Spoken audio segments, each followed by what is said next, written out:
Arsenal back in Champions League actions. They take on Porto on Tuesday night. A massive game in the club's history, the chance of reaching the last eight for the first time in 14 years. A massive opportunity for Mikel Arteta, but they need to overcome a 1-0 deficit. And to talk about it, I'm joined as always by some fantastic guests. Let's get straight into things on today's Arsenal preview show.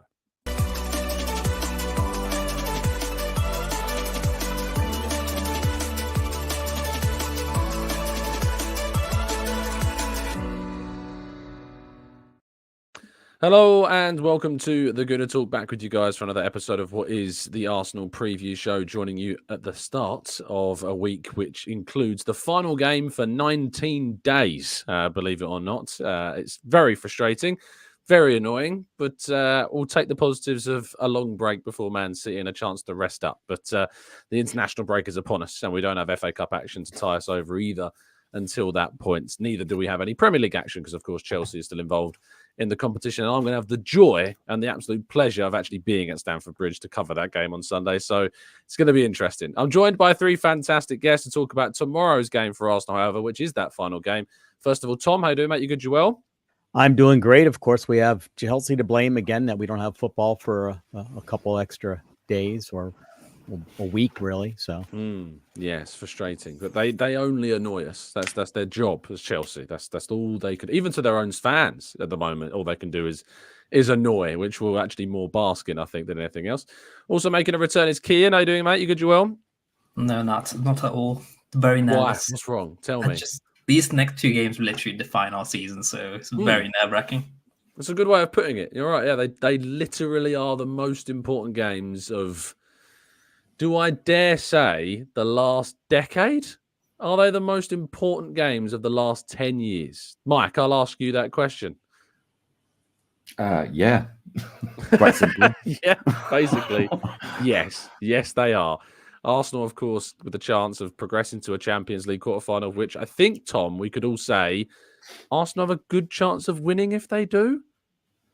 I'd have to say that I'd agree with most of the pundits that say we're probably favorites at this point. Really? Not a team that's there that scares me. Yeah. I could see us seeing an All England at Wembley, and it would be what our record is at Wembley. Is Wembley. What's that? Sorry, Tom, I cut you off there. I don't know if there was a delay. What was that? I just said it's like our home Wembley at this stage. Yeah. Because Arteta is in himself, he is actually. What was his record there? I mean, he hasn't gotten beaten as a player or a coach. I think he's won every game he's played. So yeah.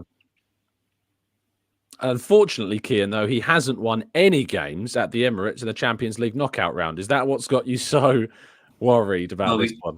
You want to say Champions League, but you can bring Europa League into it as well. His record there isn't. Yes, you can. Thanks for that. If you want to go one step further, his other cups haven't been great this season either. So, what is it about knockout competitions that we seem to struggle with under Arteta, do you think? I think, I'm going to be fair to him. It's not just him like being bad at it. It's also he had to prioritize in previous seasons, like when we were going for the league last season.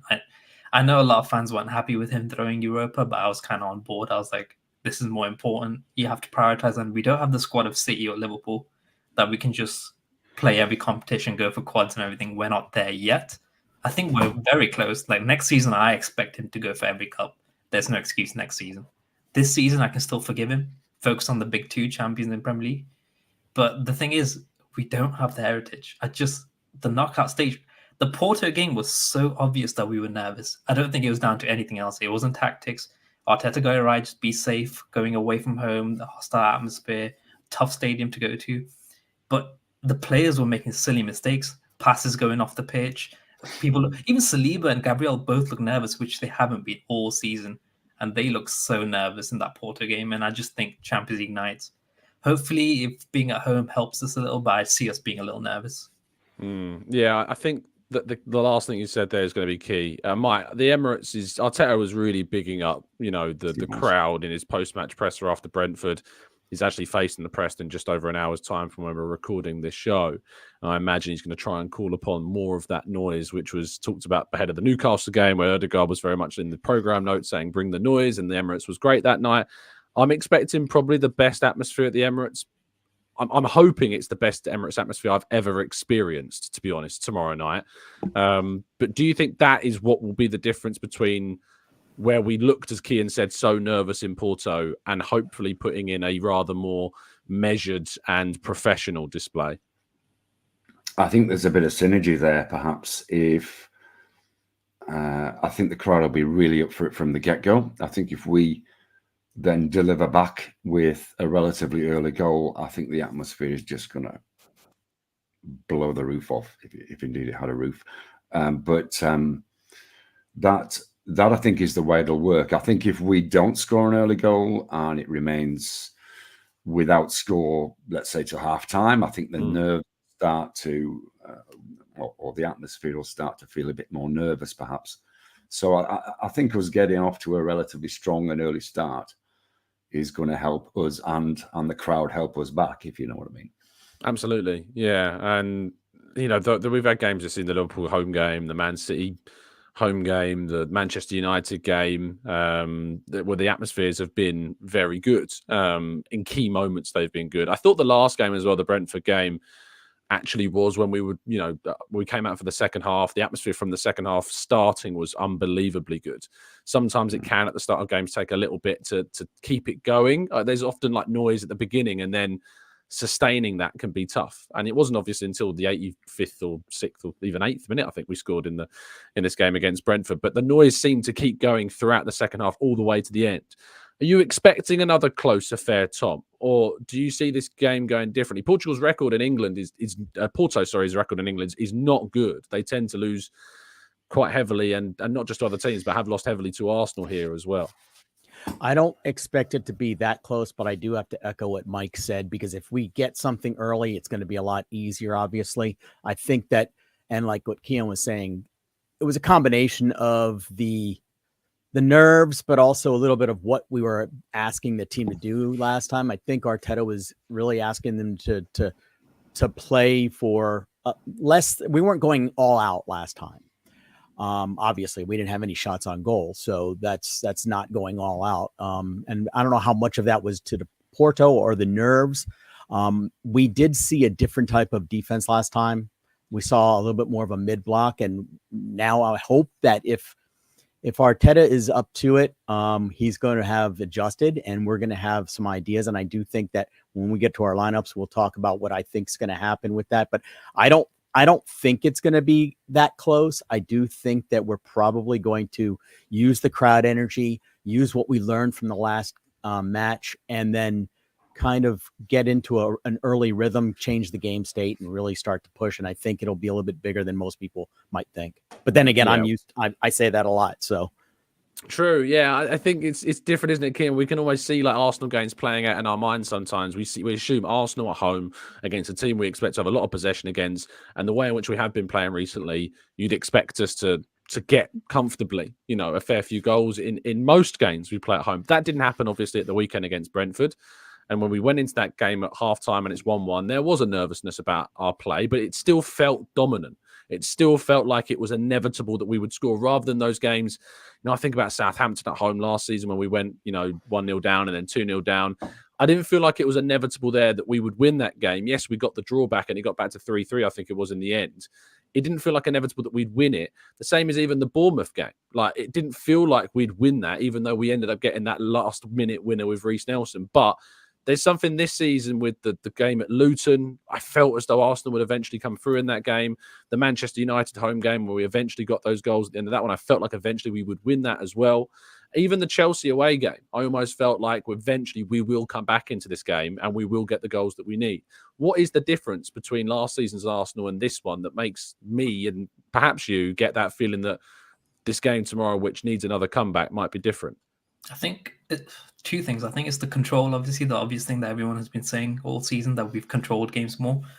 But last season, it was more about luck. We were just like pushing, and we always thought if we're pushing for a goal, we might concede on the other end. We don't have that this season. Our defense has been so solid, the foundation, and Raya has been a big part of that. Like, even on the weekend, Brentford were looking very demotivated until we gifted them a goal. And if it wasn't for that, I think we would have came out second half, we would have carried on, and we could have even got 2 or 3. I think we were looking at that trajectory. But I think that goal just gave them that belief, more like them just messing about, wasting time. We only played the game, for 49 minutes. I heard the stat. Like the actual ball was in play for 49 minutes, and that's ridiculous. Like they were trying whatever they could to derail us, which is a good test for Porto. They're going to do the same.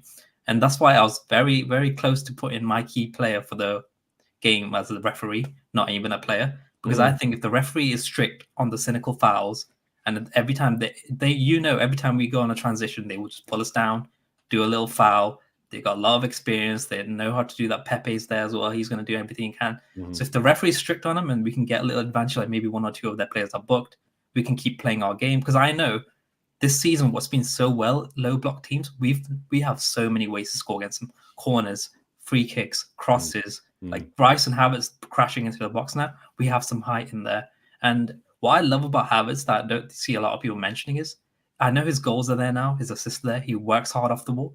But he's a dirty little player. He just leaves like a little elbow in. He goes into challenges a little late, but he's cute about it. He's not obvious. Like referees don't often give him yellows. Cards this season. Yeah, but referees don't actually catch him a lot doing a lot of that. And even if he gets a yellow, he's very disciplined. He's not going to do it again. He's not going to get reds from it. So I think he's a good player for that. And I think if we can get a few of the players booked and keep them on edge, I think we'll have that game sorted in the first half. Yeah, no, I think you're right. I actually replied to somebody on Twitter. I'm trying to see if I can find the tweet. But someone was replying to Potsy about something to do with Havertz. I think it was a Newcastle fan that said it, and they were saying like they wouldn't want here it is. Okay, so Dan said it's okay to change your opinions in football. In fact, it's what the game's all about. Havertz had a slow start, but is now proving quality in games, goals, assists, and contributing of late as well. Seems some are just ignoring this and have their minds made up. He's good right now. And this person replied, as a Newcastle fan, says, "You're a good guy, Dan, and speak a lot of sense. But even that's a push. But even you have to admit the guy is a horrible player. Cheats often and should be booked a second time in the game against Brentford. He has sly digs at opponents every game. I wouldn't want him in my team." To which I said, "I'm assuming you want to sell Bruno Guimaraes then." So because a Newcastle fan saying that and then seeing Guimaraes play every week, there is an irony there. That's for sure. I think, Mike, that the other part, and I think Kian picked up on this as well, is the refereeing in Europe and how different it is to the Premier League as well. The refereeing we saw in the game in Porto was just from the standpoint of a viewer. I was watching it from home, as I know the majority of fans watching it were. It felt like the game was stopping every minute. But the ironic thing is that actually there was less of the ball being in play at the weekend game against Brentford. I think it was 49 minutes. And I think that the Porto game was something like 51 minutes. It's very similar, but only slightly less. And we managed to come through in that game. And so that led a few people to say, did that game against Brentford perhaps set us up in the best possible way to play this Porto game? Or do you think it's still going to be very different? I think it's going to be very different. I think there's quite a chasm between Brentford and Porto in terms of their ability to spoil. There is,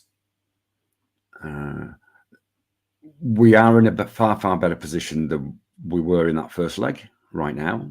If we've got players back, we've got a bigger squad, and included within that is players who have that European experience. Even if they're on the bench, we've got Zinchenko back, we've got Jesus back, which we didn't have first leg, and I think that, along with Kai Havertz and Jorginho, I think that increasing cohort of people who are used to the European style is going to serve us well, not only in terms of being able to cope with what Porto do, but also the interaction between that and the referee. I think they will come out to spoil. I'm not sure Brentford. I would still have rather won 4-1, to be honest. At the end of the day, but maybe it's a proof that we can battle it out hard if we need to. But that's about as far as it goes in terms of the comparison, as far as I'm concerned. But I think we're better placed. I think we're better placed anyway. Yeah, we definitely are. I think that experience in Porto, if we needed a wake-up call, it was best coming in that game more than any other. You want to get to a semi-final and then suddenly get humbled 4-0 or something away from home because you've not got the experience. I think that game was really important for us. I think you look at Brighton, for instance, going to Roma and getting absolutely destroyed by 4-0. I think it was. It ended, unless I switched off before there was another goal that went in. I think it was 4-0. And I'm not saying that Arsenal are like Brighton in Europe, but it is that lack of experience. Now, Arsenal got those experiences as a club, but this group of players and manager don't. And so that makes things certainly different. And so I'm hoping that is key, that even though we lost that game. On that experience. Go again, yeah. Yeah, which just reminded me, the 3 players that we've replaced in the squad right now. So we got Raya, Kivior. Timber, but no, I'm talking about the ones that are playing right now. So Kivior for Zinni right now. Then we got Rice instead of Xhaka in the 8. Yeah. And then we got Kai Havertz instead of Jesus up front. Yeah. So do you notice the similarity between these 3 players and the 3 they replaced? Kivior's very different. Havertz is very different. But what do you find different about them? Like the one thing that they have common? Their stature, physicality. So they're calm and they're not Xhaka in your face, like Anfield. He just like fires them up. He's like passionate, in your face type of player. Zinni also very passionate, emotional. And Jesus also passionate. But what Havertz is cool, calm, collected. He doesn't let anything phase him. He's faced a lot of criticism where he has to come over. Kivior, don't even hear a peep from him. He just gets on with his job. I couldn't play inverted, but I can play this role for Arteta. Put me in, I'll do a job.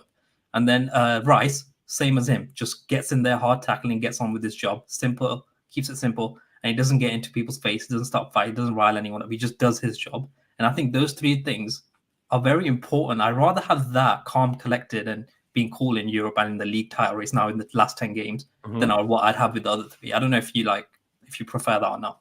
No, I think it's a really interesting point about the mentality, the kind of the composure maybe of players. And you've got the energy and the passion and the enthusiasm of players like Zinchenko and Jesus and Xhaka, of course, as well. You brought up the Anfield example, is having someone as composed as Rice, is having somebody who's as savvy as Havertz, and somebody who's kind of like, I don't use the words well-behaved as Kivior. He just seems like he wants to, you know what I mean? He just seems like the good kid in school. Like, he just wants to follow the instructions and do what... I'll tell you a little story. Like, after every single game when I'm in the mix zone, he's always the first one out, because obviously he's the new kid, so he's building up his relationships with other players. I'm sure that will come with time. But he's always the first one out, because obviously his English isn't there yet. And there was an Italian journalist in there after the Brentford game, and he tried to speak a few words of Italian to Kivior, of course, who played in Spezia for a couple of years.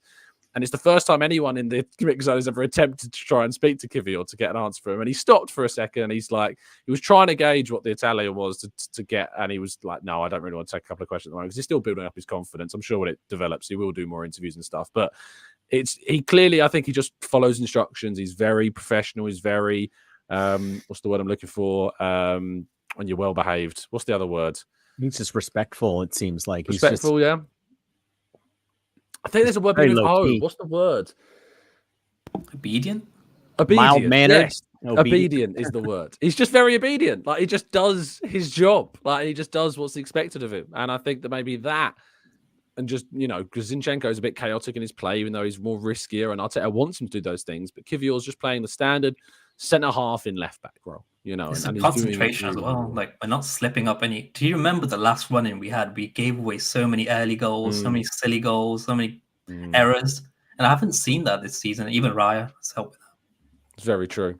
I'm conscious of the time, so I'm going to move on to predictions, and we're going to have to quick fire run through these. So, Kian, talk us quickly through your team, mate. Yeah, I just kept it the same. I want Havertz up front. I want that height in there, and I put Jesus in there because I don't know if Martinelli's cut. He was in a cast on the weekend. So I don't know. He has not been in training today. Oh, damn. Okay, so that. Yeah. Luckily, I put Jesus in there. So Jesus in there. I just want that. I don't like Trossard on the wing when he starts. Like, not when he comes off the bench. He's great off the bench. But when he starts, I don't know. Is it the lack of pace? I don't know what it is. I just feel like Jesus will have that trickery to open that low block. That's why I put him on the wing. Fair enough. Yeah, and Jorginho, your key man. Oh, yeah, because it's low block. Did you see that pass Jorginho made for Havertz when that straight cut through the middle of the field? Sensational. Yeah, I just don't see anyone with his passing ability, and against low block, no one's better. Yeah, I think he was. I'm surprised he actually started the weekend, because I think he will start tomorrow, and it's that level of fitness that there's always been a few questions about. Mike? Much the same as Kyan did. I've changed it a little bit in terms of I like Zinchenko for the start of this game. I think he's going to be more. I think he's going to be better in it when we progress. And I think Porto are going to sit very low, be very tight and compact. And I think Zinchenko might just have a key or two, particularly with Jesus down that left side as well, just to help unlock. I get where Kivior is, and I think he'll have a massive role to play in this. If we're 3-0 up, Kivior comes on and he just locks it up, being obedient. So I flip between Kivior and Zinchenko, but I figured Zinchenko I would prefer to start from the get-go and then bring Kivior on to lock it up along with Partey later. Lovely stuff. Just some other news coming in from the open training session. Both Tomiyasu and Timber involved from the start of that session. So that's good news. Moving forwards, Tom. Yeah, I think like I said, the back five kind of picks itself right now. I can't take out Kivior. I do kind of believe some of the same things that Mike was just talking about with that Zinchenko could help out, but I think we keep it pretty solid back. But I'm pretty much in lockstep with everybody about Jorginho. He is going to probably be the key, and I think that it was good that we were able to get him off a little bit early on the weekend. But he is able to break down either the mid block by going over the top, like you guys were saying about some of the passes that he makes. They're unbelievable. And then some of the ways that he can do. We have such an attack against the low block, and we've gotten it so much in the Premier League that I think we're pretty good against that. It's the going over the top a little bit more that I think he's really going to be a factor. I put Jesus in there because I think he's going to be electric. I think he's going to be he is going to be the key to what we do. His movement, and kind of like Keon said, that I just don't feel right having Trossard out on the left wing to start at least. I'd rather have Jesus do that and kind of take over the game. I have him as the star because I do think he's going to get 2 goals. So. Fair enough. I am the only one, therefore, that has gone with Trossard in my starting 11. The reason why I did, Trossard played on the left wing in the 4-0 win over PSV in the Champions League group stage and scored and had a fantastic game, actually, from that left-hand side. I think that Porto will play a much deeper block than PSV did that day. They were very offensive. I like Trossard sometimes against lower blocks, and I think he does combine well. But I tell you what, both the left back and the left wing were 50-50s, and I think they could have gone either way for most of us, really. Zinchenko, I think I see the thinking behind choosing him for this game because we're going to have more possession. I mean, you think about the fact he came on, against Brentford at 1-1, and you've got that option to give you a little bit more penetration than Kivior gives you. You're expected to have more of the ball. You're expected to be there. I think that Porto offer more threat in the counter than what Brentford did at the weekend. They've got far more threat in wide areas than Brentford do, and far more attacking talent, even with Ivan Toney up there. I just think, Brentford played with a 2 with Wissa and Toney, and Porto are going to play with a 3 with Galeno in there and Pepe in there and Conceição, I assume, probably as well. Evan Nilsson up top. So there is a lot of attacking threat in Porto's side. They may choose a more defensive lineup. We'll have to wait and see. They've scored 8 in their last 2 games. But I think there's real scope for Arsenal to get an important result here. And of course, they've had an extra day rest because the Portuguese Football Federation allowed them that extra day by rearranging their fixture to a Friday. So you wouldn't get the Premier League doing that for us. Not a chance in hell, would they? So it is what it is in that regard. But I've gone with Raya and White, Saliba, Gabriel, Kivior, Jorginho, Rice, Odegaard, Saka, Havertz, and Trossard. The only other difference is Mike had Zinchenko in for Kivior, and both Kian and Tom had Jesus in for Trossard. So it'll be intriguing. Intriguing to see if Tomiyasu's on the bench. Intriguing to see if Timber's on the bench as well. That'll be interesting. I think for sure the Manchester City game will be targeting as a return. But also it's worth pointing out on the 16th of March, we play Blackburn in an under-21s game, and you can have 5 over-21s players in that game, as well as a goalkeeper over the age of 21 also. So 6 over-21s. I would expect...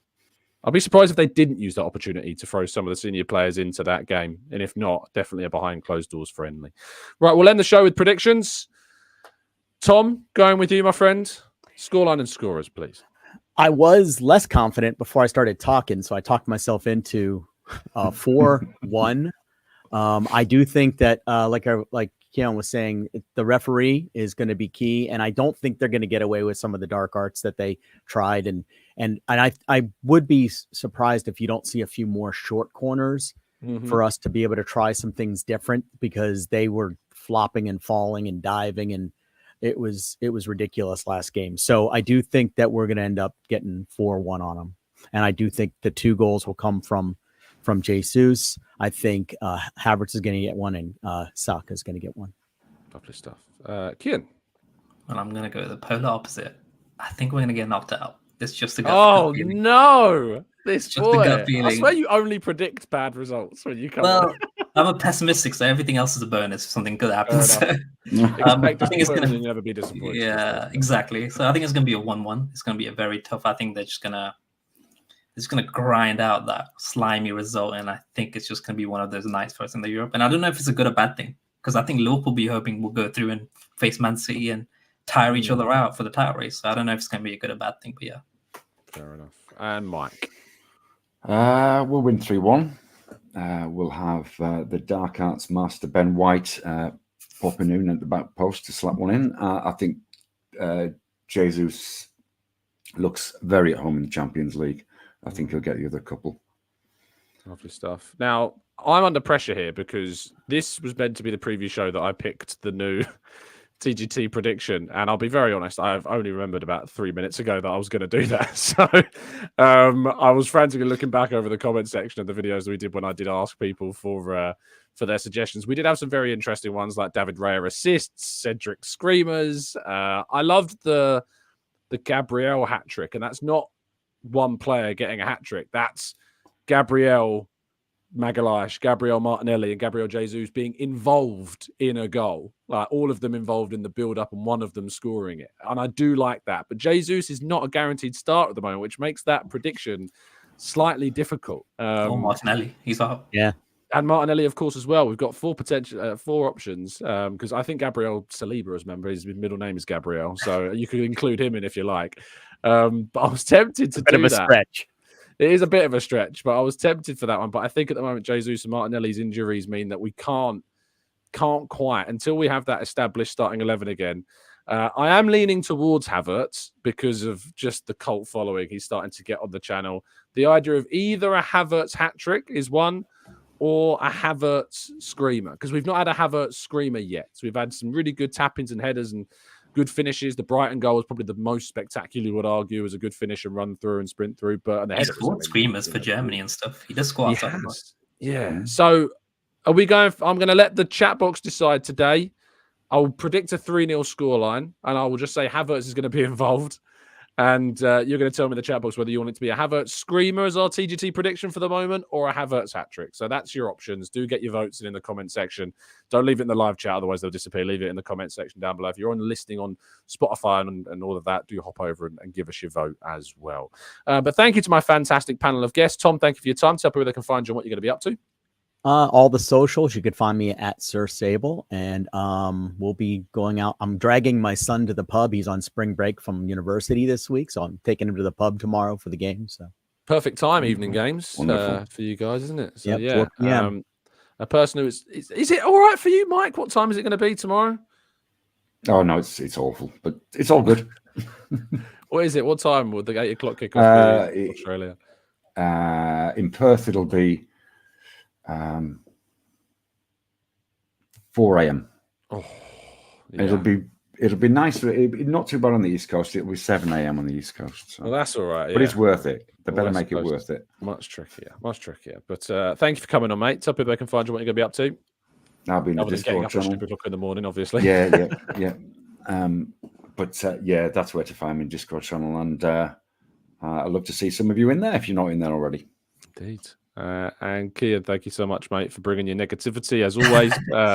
Tell me where they can find you, mate. You know what? Just for that, I'll counterbalance it. I'm going to try. I'm an atheist, but I'm going to try to find a faith this month. Pray for the 2 games. Good on you. You know, I'll pray for us. Love it. Thank you to Kian, Tom, and Mike. You can find all of them, of course, in our Discord server, and they're all members of the channel, and they get involved regularly with the conversations. If you'd like to join us for a preview show, become a member, a TGT ambassador or a TGT expert member, and you can come and do this as well. We'll be back, of course, tomorrow morning at 8 a.m. to break down the latest news of Mikel Arteta's press conference, which is going to be happening in just under an hour's time. If you want to get the updates from that and you're not able to watch it, we'll be doing a live blog, which I'll be running with Kaya over on football.london. So make sure you go and check that out over there. Have a fantastic morning, evening, afternoon, wherever you happen to be. And we'll see you tomorrow bright and early at 8. Stay happy, well, and respectful as always. Up the Arsenal.